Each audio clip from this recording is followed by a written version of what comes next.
حضور والا الحمدللہ ٹھیک ٹھاک.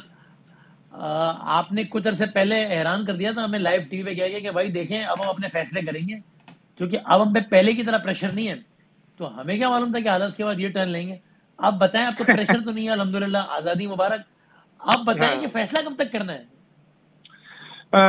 دیکھیے وسیم بھائی, یہ بڑی عجیب سی بات ہے کہ اس وقت عدم اعتماد کی تحریک ہے اور لوگ جو ہے ان کی توقعات, اور شاید پاکستان کے 22 کروڑ لوگوں کی توقعات تو شاید اس سے وابستہ نہ ہو, کیونکہ بنیادی مسائل جو ہیں ان کے حل کے لیے کوئی بھی ایسا پروگرام جو ہے وہ شاید پی ٹی آئی نہ دے پائی تھی.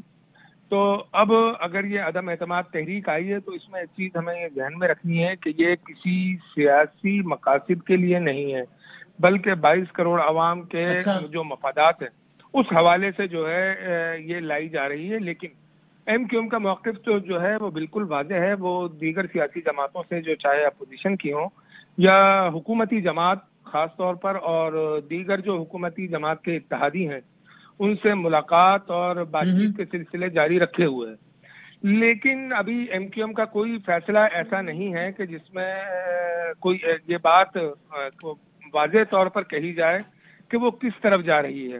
یقیناً زرداری صاحب سے جو ملاقات ہوئی ہے تو اس سلسلے میں آپ کو یہ معلوم ہے کہ گزشتہ 30-35 سال میں پیپلز پارٹی کی طرف سے جو بھی صورتحال ایم کیو ایم کے ساتھ رہی ہے وہ انتہائی تکلیف دہ رہی ہے.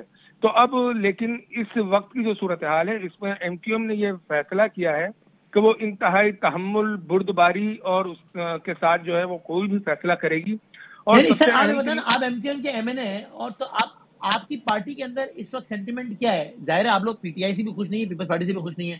عدم اعتماد میں حکومت کے خلاف جانے کا مطلب ظاہر ہے کچھ نہ کچھ معنوں میں, بلکہ کئی معنوں میں, پیپلز پارٹی کو مضبوط کرنا ہے. تو آپ کے خیال میں آپ کی پارٹی کا ورکر کا جھکاؤ, محبت تو کسی سے بھی نہیں ہے, لیکن کم کھچاؤ آپ کی پارٹی کے ورکر کا آج کی تاریخ میں پی ٹی آئی کی طرف ہے یا پیپلز پارٹی کی طرف, کم مخالفت ان دو میں سے کس جماعت کے لیے؟ دیکھیے میں بالکل واضح طور پر بتا دوں کہ جو عوامی سطح پر جو رائے ہے اس کا تو اظہار ہر الیکشن میں جو ہے عوام اپنی سطح پر کرتی رہی ہے. ہاں, میں تو آپ کی پارٹی کے اندر کا سینٹیمنٹ پوچھ رہا ہوں. جی وہی میں بتا رہا ہوں کہ پارٹی کے اندر بھی یہی چیز بدرجہ اتم موجود ہے.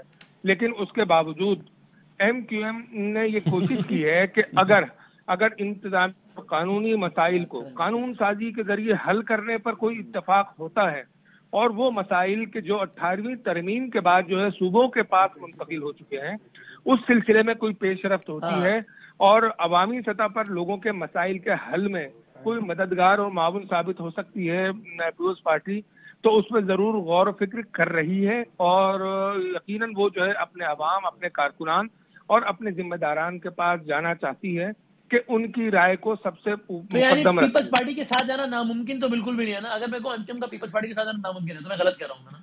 دیکھیے جمہوریت میں اور سیاست میں جو ہے کوئی بھی مستقل دشمن نہیں ہوتا اور کوئی بھی مستقل دوست نہیں ہوتا, لیکن اس کے باوجود جو دھوکے اور جو چیزیں ایم کیو ایم کے ساتھ گزر چکی ہیں اس میں وہ جو ہے دودھ کا جلی ہے اور چھاچ پھونک پھونک کر بھی پی رہی ہے. ہاں جی, لیکن صابر بھائی کیا فرما رہے ہیں؟ اور فیصل بھائی نے جوائن کیا میرے ساتھ میں, فیصل کریم پنڈی صاحب سے پیپلز پارٹی.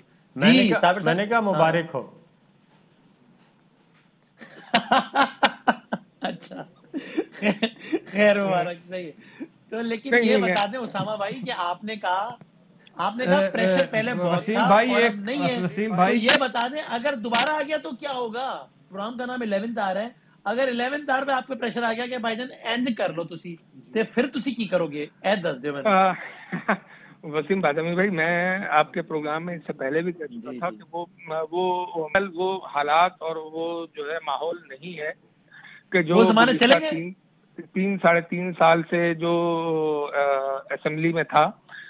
اب جو ہے میرا خیال یہ ہے کہ جمہوریت جو ہے وہ پنپ رہی ہے اور جمہوریت کو شاید آزادی ملی ہے, اور میرا خیال یہ تمام سیاسی جماعتیں جو خاص طور پہ اتحادی جماعتیں ہیں وہ اپنے طور پر جو ہے اپنے صوبائی مفادات اور اپنے